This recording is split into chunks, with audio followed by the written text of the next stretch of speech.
I have probably a specialist for every part of your body. I have an endocrinologist, so I've been diagnosed with the Hashimoto's and hypoglycemia, reactive hypoglycemia, which now, whenever my blood sugar gets too low, I don't have symptoms. So I'm sure if anybody knows anything about hypoglycemia and blood sugar and what can happen, if you don't have any warning signs, you know what I'm talking about. Recently, I was diagnosed with adrenal insufficiency. It's most likely secondary adrenal insufficiency. Doesn't really matter, the treatment is the same. But that was something that I had been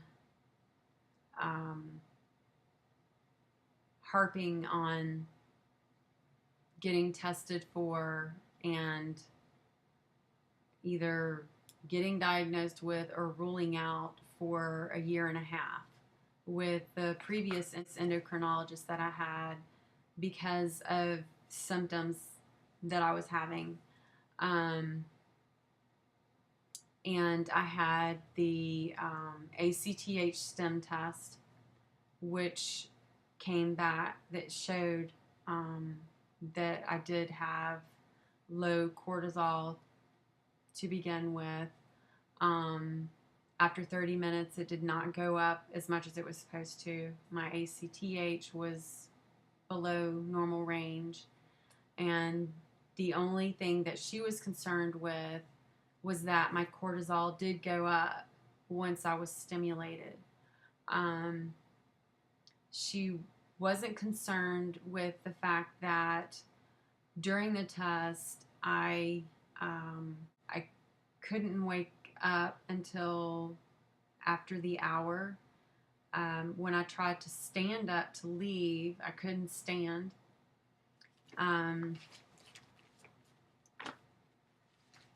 They came in and gave me crackers and juice and left. They just left me in there. Didn't come back to see why I was in there for an hour. I'm looking for something. They didn't come back to see why I was in there for an hour or if I needed any help with anything. When I got there, my blood pressure was 97/50 and my heart rate was 69. After I had during the 30 minutes after the cortisol stimulation, my blood pressure went up to 101/57. My heart rate went down to 57. So I was in bradycardia. Then after the hour, it had gone up to 112/54, which isn't much better. And my heart rate was 65, which is lower than what it was when I went in there. I finally managed to make it out to my car, where I sat in there trying to pull myself together. And let's see, this was in February. I sat in my car trying to pull myself together. So I was diagnosed with that. Finally, a year and a half later, I switched to a different endocrinologist with a different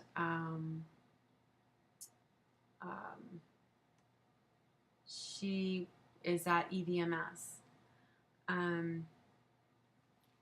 And she thinks it has more to do with the autonomic neuropathy because it is causing the dysfunction of my adrenal glands. And this had been going on for a long time. since August of 2012, when I was having back-to-back stressors.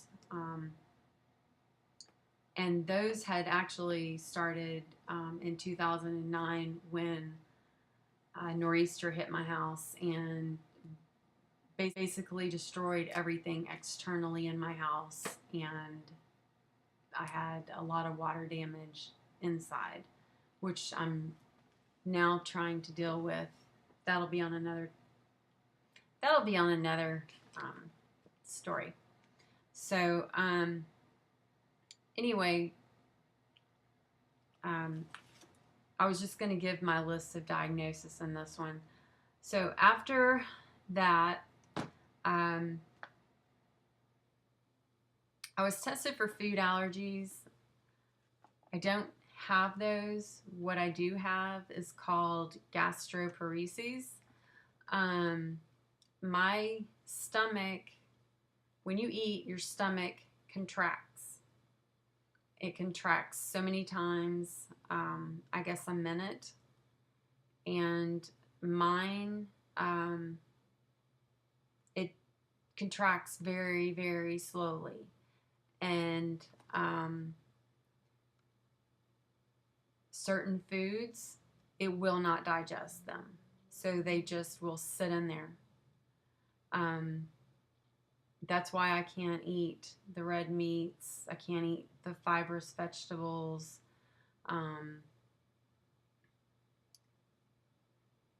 If I do eat something, it has to be, cooked down. I have to go, to the gastroenterologist pretty frequently to make sure I don't have any kind of masses or anything like that from eating something I'm not supposed to make sure I don't, have anything going on there. I have to have a lot of blood work done all the time because of all of the things I've been diagnosed with and all of the medications that I'm on. Some of the posts that I've made on Facebook where I'm talking about some of the stuff that I'm going through, which I haven't gone into yet. They would call drama, but they don't know what all I'm dealing with day to day. They don't know how hard it is to get up in the morning dealing with a list. Okay, this right here is the list of things that I've been diagnosed with since 2005. Some of it is things I was diagnosed with as a child, but not very many.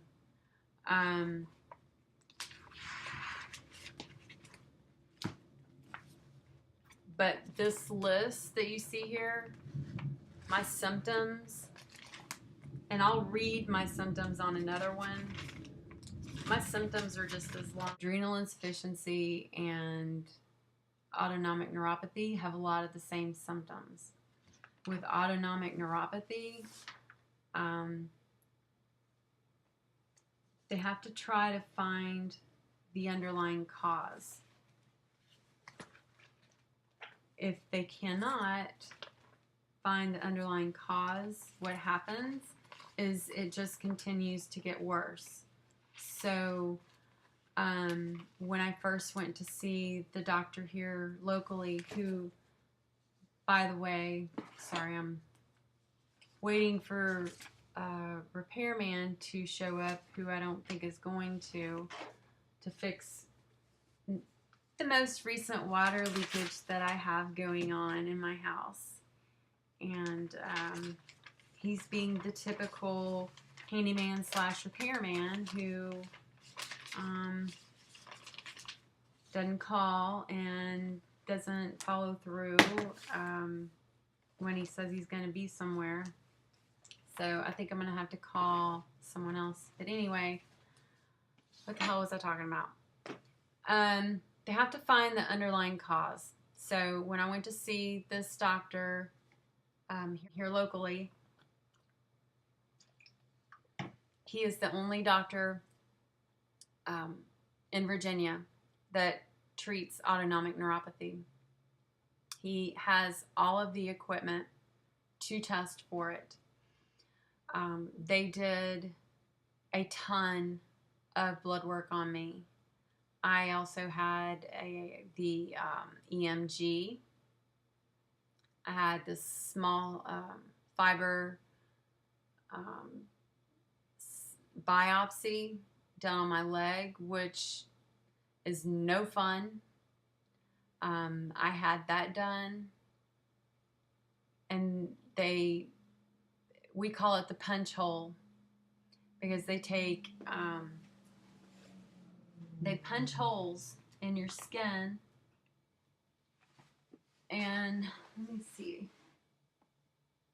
Yeah. See that? They punch a hole in your skin here, here, and here, and stick a Band-Aid on it and send you on your way. And they're very hard to heal, especially the one here, because guess what? You're sitting on that a lot. So I had that done in excruciating pain. I had the EMG done, which is the test that they do to test for large fiber neuropathy, and the muscle,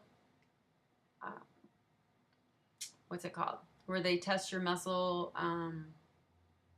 to see how it contracts. They basically stick a needle in your muscles, in in my case, in my different parts of my foot, in my leg, in my thigh, and then I would have to, I'm showing you my arm because I don't want to lift my leg up, then they would stimulate it, and I would have to contract against that. So they did that on both legs. I had to have that test done twice.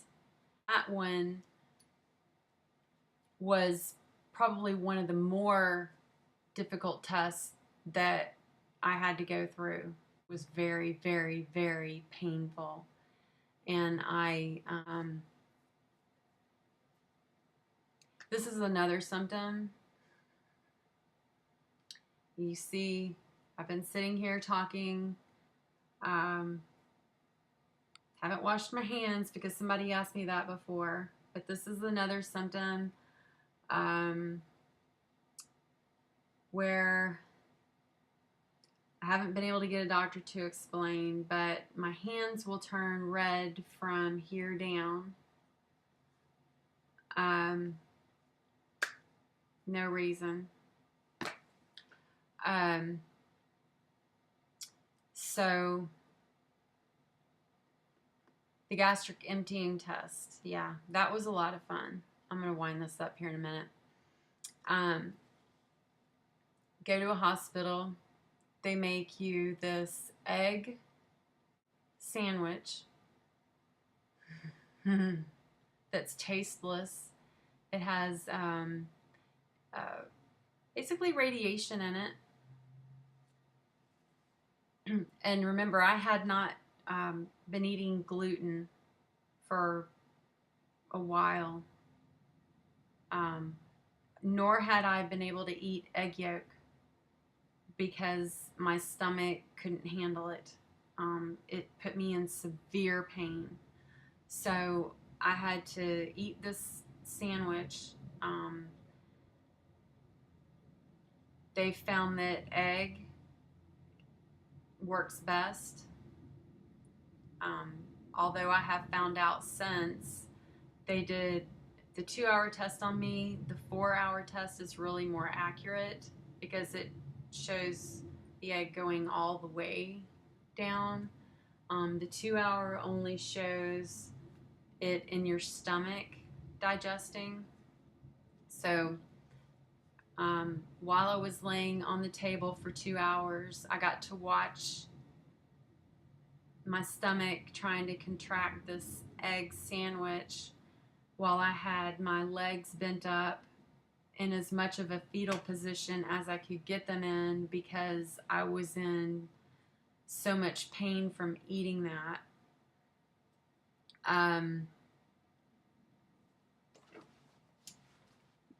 Afterwards, I had to go home. I had that done on Christmas Eve. So I'm not trying to scare anybody from having these tests done. They're very, very valuable. I did receive the correct diagnosis in all of these tests that I've had done, but they have not found the underlying cause to the autonomic neuropathy yet. Even though some of the things that I have been diagnosed with could be the underlying cause, like the adrenal insufficiency, Hashimoto's,